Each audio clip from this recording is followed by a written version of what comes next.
Today we're going to talk about the early influence of procurement, early involvement from procurement in Capex, and how that can really help organizations drive value in the Capex optimization objective, Capex optimization ambition that a lot of organizations have. But before we get started, just quickly about myself. I'm Vikas Tyagi. I'm one of the directors with Officio, and I lead a lot of our work in manufacturing, consumer goods organization, and a lot of experience in some of the CapEx pieces that happen that we end up supporting. I'm joined by Angela here today. Hi, Angela. Hello, good morning, Vikas. Good to be here. Great to meet you. So Angela got lots of experience around manufacturing, aviation, PEs, and other sectors as well. So I'll let her introduce herself, and then we'll get into some questions around CapEx and learn from Angela's experience. Angela? Thank you very much, Vikas. A pleasure to be here. Short introduction about myself. I worked for companies like Siemens, ABB, Lufthansa, Iveco. My major expertise are really manufacturing, procurement, supply chain. Even today, I think much more also on risk management, supply chain resilience. So I'm very happy to be here today to share a little bit my lessons learned and also my observation, what would be best practice look like. Great. Yeah, really great to have you, Angela. So as I kind of briefly introduced in the initial kind of minute or so, I'm seeing a lot of interest from clients in getting procurement more involved, getting procurement's kind of insight and inputs into capex more and more than what I've seen in the past, right? So, and that is one of the topics we wanted to discuss today and see what you've seen in your experience. And kind of the major piece we want to understand is what is early influence in capex from a procurement perspective? How does it really kind of turn projects into repeatable value, right? That's kind of the main piece we wanted to discuss. So if we get started with manufacturing, consumer goods, and similar organizations where obviously CapEx projects are very important to drive growth, to drive changes and be in line with the latest manufacturing practices and approaches, what I've seen is procurement still being brought in quite late and mostly to execute rather than to support in the strategy, the vision piece, right? Why does this happen? And what are the root causes in your view? And what value is already lost because procurement is kind of brought in quite late into the process? Right, indeed, because I really also can see from my personal experiences as well as my observation from other industries, right? Indeed, procurement usually are very late involved. I think there may be three reasons. The first one is historically procurement functions are usually, let's say, contributing quite a lot in indirect procurement, direct material procurement. They are very less involved in capex related projects. Therefore, there's less of successful cases, as well as the demand department might not perceive procurement really added value from the past projects. Right, that's a perception perspective. Second, I would say there are also general lack of cross-functional governance around capex projects. Right, usually there's a ownership, maybe mainly by the demand department, Hmm. but how about the return of investment? Especially if this capex project is lasting a couple of years. And then when we finish the delivery, then usually people just moved on, right? Don't really look back. How did the initial case look like? How was real costs occurred? And how procurement would have been, added value throughout better negotiations in pricing, but most likely more in terms of conditions, right? If Hmm. something happens across the multi-years, how procurement is having the best conditions to protect the company's best interest. I think this is generally also missing. Therefore, there's no lessons learned sessions usually after these CapEx projects. Thirdly, I would have to say that in some of the procurement organizations, they are lacking of capabilities, right? Understanding about the technology terms, functions needed for this CapEx project. Not only the perception, but sometimes, unfortunately, it's also the reality. So I would say all in all, the three above mentioned courses that procurement is usually very late involved in CapEx. When they are involved, they're just the execution, right? The last mile negotiation and the PO, that's it. You're right, Angela. And what I see is a lot of the times the decision's already been made, right? In terms of this is a preferred vendor and that the vendor knows that. And then it leads to, yes, procurement, can you help us with some of the contracting process, some of the terms and conditions, etc. And as you said, the value is already lost by that time, right? So Right. it's a bit tricky. But yeah, the causes you note around capability, the perception piece. Um, uh, could you elaborate a little bit on the cross-functional governance piece, Angela? How does that become a key barrier to this value add? Right. I would say generally, procurement by default usually have a TCO concept, right? Total cost of ownership. Usually, the procurement functions evaluate the initial investment, but also they look at quite a lot on the operating costs, the maintenance, the warranty, quality issues, and penalties if in case of late deliveries, etc., etc. So if this is a miss at the beginning was missing, then of course you don't have a proper framework and governance to safeguard the success of those projects, right? And second, I think also to have proper KPIs to be installed, especially like milestone agreements with suppliers at what time, what has to be delivered. Of course, the associated with payment terms, etc., warranty as well. I think that generally, if this is missing, of course, again, you have exposed yourself to large potential of risks.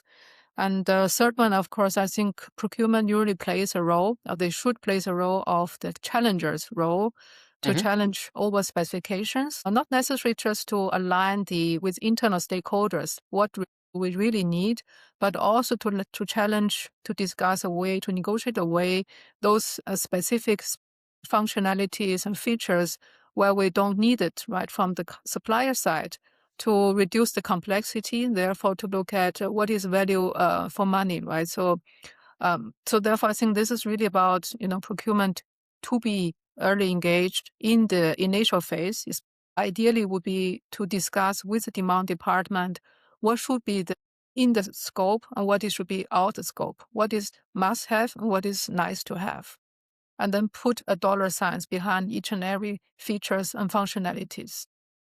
Yes, I agree. I think it's a trade-off, right? So yes, obviously, procurement is not there to define what the business really requires, but they are. I think if I take procurement's role as a challenger is not really pushed hard enough, right? And I think that's missing. Obviously, in a constructive way, in a positive way, to make sure the project is the best project or the best success for the organization. But what we see is historical specifications, historical kind of details being used quite often, previous supplier relationships also being used quite often, which creates a problem.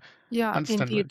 Yeah, Yeah. just to add on that, I think Yeah. one thing is procurement have a very good understanding of the markets, what's going on with the supplier side. They usually have insights whether the supplier is already over capacity, has over capacity, therefore to negotiate better terms conditions, or the supplier is overloaded. All the suppliers right now through an MMA transition phase, right? So Mhm. I think those feedbacks, those insights could be very helpful to decide which supplier are we going to take to make sure that they will have the capacity, the knowledge, the capability to deliver to us. Others, as you mentioned, also to look at historical, let's say, performances from that supplier, but also the procurement have very open ears and that through their networks, right? They hear also if the supplier was, in the position to really deliver this kind of complexity in that short time frame, right? Procurement come back with much more realistic time frame as well. And especially also, I think last not to at least is this due to the supply chain disruptions in the Mhm. last Mhm. so it's 3, 4, 5 years. Procurement plays a key role to see also red flags, to see early warning signs, to see potential risks around the whole supply chain management. So I think that's what adds a lot of value to make sure that Capex is properly invested, but also properly executed at the end. You're right. I think especially what we are seeing at the moment, again, it's not just this time around, last 4, 5, 6 years, as you say, supply Mm. chain shocks have been quite problematic. And the whole safeguarding of the delivery needs to be ensured, which I think, as you said, procurement can have a really good role in doing that. Okay, Mm. all right. So I think the third piece I wanted to get your perspective on, Angela, is we understood late involvement, we understood what it leads to. What do you think is a good model that organizations can look at and try and set it up in a way where procurement's value is maximized in Capex? What's a good operating model strategy, vision, as well as operating model perspective? Yeah. Yeah. In some of the organizations I work with and today I'm advising at is they have, first of all, a very proper governance setup, right? When CapEx initiative kick off, there generally also a proper, let's say, business case identification to specify the demand and to specify what is the scope, what is needed, what should be in, what should be out. Right. This is a very clear, I think, governance to say what business issue or what the business problems are we going to solve. Secondly, to set up a cross-functional steering committee. Usually, this is the internal demand department, the stakeholders, CFOs, controllers, but as well as procurement supply chain department, so that cross-functionally we look at this business case and decide who should be the long list suppliers, and then to come up with a short list suppliers, right? And before, let's say, the demand department go into any discussions with those shortlist suppliers, procurement need to make sure that some of the features, functionalities are neutral enough that you have much more than one suppliers, so at least two or three suppliers, and the scope. Third, I would say also the internal department need to be open-minded because not every supplier will supply the same solution, but rather some suppliers supply solution A and other supplier provide solution B, right? And the demand department should be open-minded enough to evaluate which functions, which features are really needed, and then make sure that that's within also the budget area, right? And be open-minded, work together with procurement, with service providers to look for the optimal solution, right? Most efficient, but also cost-effective solutions. And third one, I would say overall on the implementation perspective is Mhm. procurement should really install proper checkups, have proper, let's say, reviews on the milestones. Did we achieve what we agreed? If not, what do we need to do to really, speed up? Or do we really have roadblocks to make sure that the cross-functional steering committee are there? Either they provide guidance or provide support, or they're the ones also to talk to senior leaders from the service provider side to remove any potential roadblocks, right? I would say the fourth one is around about, of course, regular reviews, right? How the costs overall already occurred in Mhm. the pipeline, and what are the upcoming, what are the foreseen costs, which is going to be happening, right? Are we still on track with our initial business plan, investment plan, or are we having other issues, right? There's some foreseeable disruption comes, right? How do we offset those kind of negative impacts throughout whatever these supply chain disruptions? So really regular review and take actions upon that. Last but not least, I mentioned really the capacity building and the capability building from the procurement organization themselves. I think the CPOs and senior leaders are up for these functions need to auto review. Do we have the right skill sets? Do we have the right knowledge in the procurement department so that they can be a business partner towards our internal demand department? And they sounds also very much less knowledgeable and credible. They can have credible arguments in front of service providers. And so this is also one big issue I see overall organization might be mislooked because they put a lot of efforts in training, but more on, let's say, direct materials or indirect materials. But CapEx, if you do that properly, your savings is tremendous. So it needs a lot of efforts, but I would really suggest strongly to procurement leaders to look at those capabilities to be built up, especially adding on top all the ESG compliance issues, human rights issues. There's so many things which is not only happening in direct material production sites, but also in CapEx projects.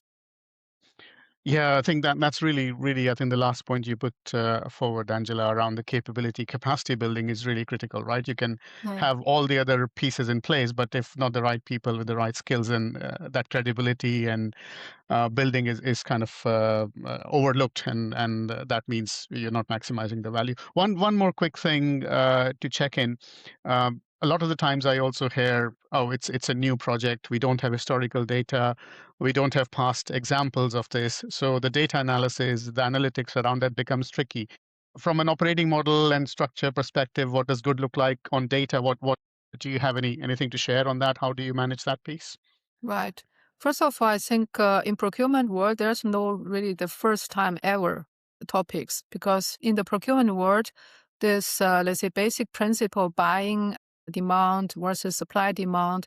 This is a principle across all industries. Hmm. At the end, it doesn't matter what do you buy. At the end, it's really about what are our position versus the on the supply markets, right?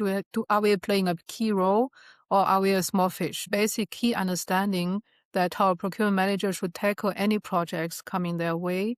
Second, I would say, of course, there's some specific technologies where you need to understand, right? You or your team, either you have your own expertise within your team or you outsource it, but then you find two good partners who can also provide you this expertise knowledge. And the third one, I would say, what is great on procurement supply chain organizations, we have a community, right? We have also experiences, buyers, project managers who has done similar Capex projects in the past, but from other organizations, right? As long as you're allowed to talk about, of course, due to compliance, you don't talk about price and conditions, but you can talk about experiences, who could be a potential supplier, and that's quite common in procurement world.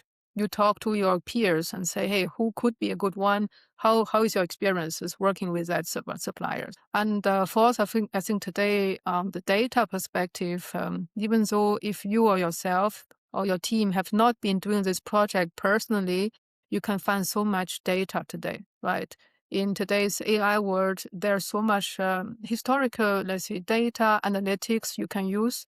You can also make your own assumptions. What would that look like? But I would say constantly screening market, constantly Hmm. be on top of the subjects which you're going to purchase. Keep yourself informed, have a high awareness what's going on the market. Knowing the supply market is still the key success factors for whatever projects. Doesn't matter direct material, indirect, or capex project. It's common, right, in the procurement world.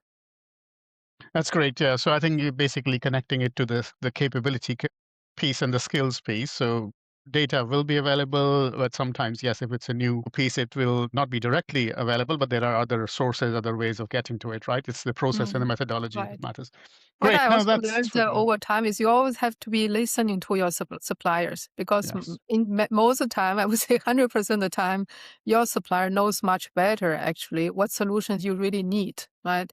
Instead of reinforcing this is what we need, but also that's what I mentioned before, help you yourself, but also your internal demand department be open-minded, listen to different possibilities, look at different solutions. Maybe there are also some, let's say, new inputs coming in into your original thought. So be open-minded and curious also to listen to suppliers is a good advice from my side. Great. No, that's really insightful, Angela. That was really good inputs into how we make sure procurement's value is maximized, especially in capex projects where historically procurement's involvement's been a limited influence compared to what we are seeing now. So yeah, no, thank you for your time today. We look forward to keep talking to you about this. Very welcome, because have a good day. Thank you. Bye. Bye bye.